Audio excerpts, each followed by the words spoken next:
Ang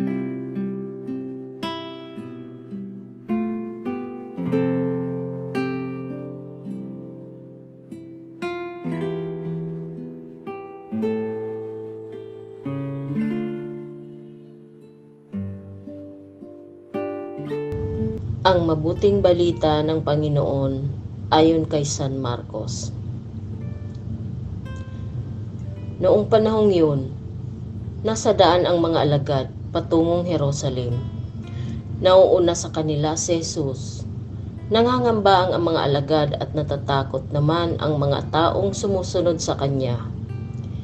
Ibinukod ni Jesus ang 12 at sinabi ang mangyayari sa kanya. Wika niya, "Ngayon paahon tayo sa Jerusalem.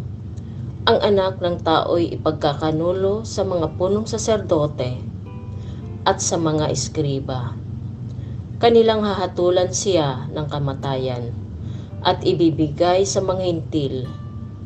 Siya'y tutuyain nila, luluran, hahagupitin at papatayin. Ngunit muli siyang mabubuhay pagkaraan ng 3 araw. Lumapit kay Jesus sina Santiago at Juan na mga anak ni Zebedeo. At ang sabi, "Guro, may hihilingin po sana kami sa inyo." "Ano yun?"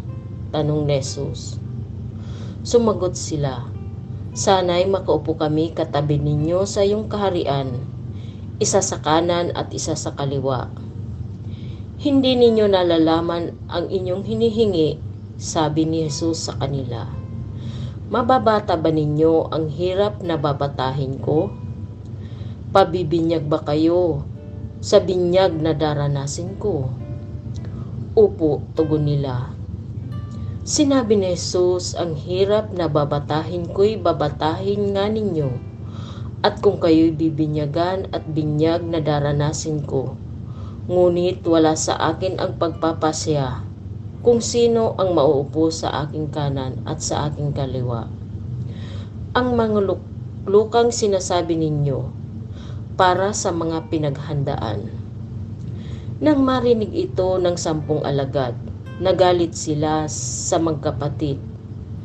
Kaya't pinalapit sila ni Jesus at sinabi, "Alam ninyo na ang mga itinuturing na pinuno ng mga hintil ay siyang pinapanginoon, at ang mga dinakadakila ay siyang nasusunod. Ngunit hindi ganyan ang dapat umiral sa inyo. Sa halip, ang sino man sa inyo ang ibig maging dakila ay dapat maging lingkod, at sino mang ibig maging pinuno ay dapat maging alipin ng lahat, sapagkat ang anak ng tao ay naparito, hindi upang paglingkuran, kundi upang maglingkod at ibigay ang kanyang buhay sa ikatutubos ng marami." Ang mabuting balita ng Panginoon.